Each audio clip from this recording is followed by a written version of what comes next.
So, hello mga CSAters! May bago na naman tayong bubuksan! Yay! So, itong bubuksan natin, sana itong gamit na to yung makakapagpabago ng dami ng subscribers natin. Naisip ko lang gumawa ng challenge para dito sa ating channel. So, kung bago ka pa lang dito nanonood, pakisubscribe naman para naman dumami yung subscribers natin. So, ito in order natin sa Lazada. Kita nyo naman bukas na. Grabe.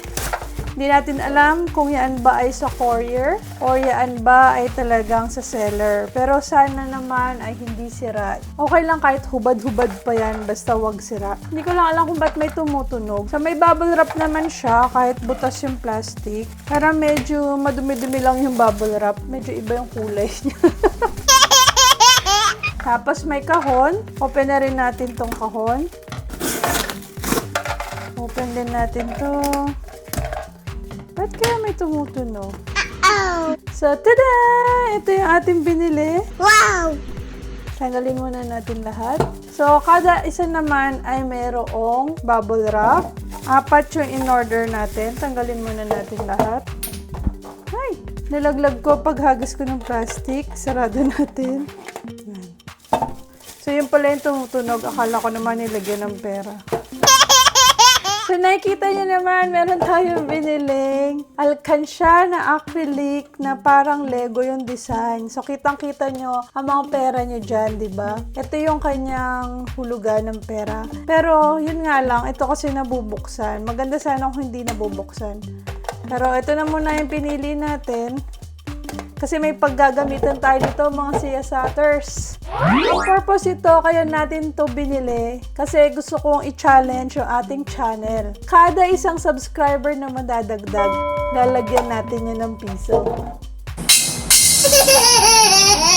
So sa ngayon, pag tinignan natin yung channel ni AJ's Pagsisiyasat, ang makikita natin dito ay 3,088. So yan ang bilang na ating subscribers ngayon. So kung sa susunod na upload natin, i-check ko muna kung ilang subscribers yung nadagdag. Tapos ipapakita kong iuhulog dito. Tsaka ako i-insert yung mga in-unbox kong video. Kasi may mga videos pa ako, syempre, hindi ko pa na-upload, hindi ko pa na-edit. So i-insert ko na lang muna siya. Tapos gagawa na lang din ako siguro ng isang video para dito lang sa pagdagdag ng ating subscribers. So, dalawa lang ang pwedeng mangyari sa atin dito. Isa, pag wala nag-subscribe, so kada video natin, wala pa ring laman to. Pwede nga pala yung i-stock ng ganito. Kasi para siyang Lego. Ngayon naman, ang nakakatakot din naman dyan, kung sakaling mag-viral tayo, dumami yung subscribers natin, bigla tayo nadagdagan ng 50,000. Saan tayo kukuha ng panghulog dito ng 50,000?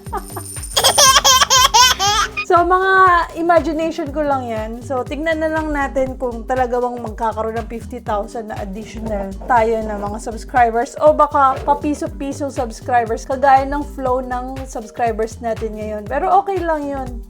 Ang mahalaga naman dyan may nanonood sa inyo, di ba? So, kaya kung hindi pa kayo subscriber at gusto nyo makita kung ilan ang ilalagay ko dito tuwing mag-upload tayo ng video, follow nyo na ako, mag-subscribe na kayo. Sa isang subscriber, ₱1. Gaano kaya katagal bago natin mapuno tong 4 na to? Maliliit lang naman siya yun. Pero ilang piso din ang kasya dito. So, ito nga pala nabili natin sa Lazada. Ang isa nito ay 55 pesos. Baka mamaya, mas mahal pa yung bilhin natin dito kaysa dun sa may ipon natin subscribers sa loob. Paano kaya pag nagkaroon ako bigla ng 1 million na subscribers, no? Saan kaya ako kukuha ng pangdagdag dito?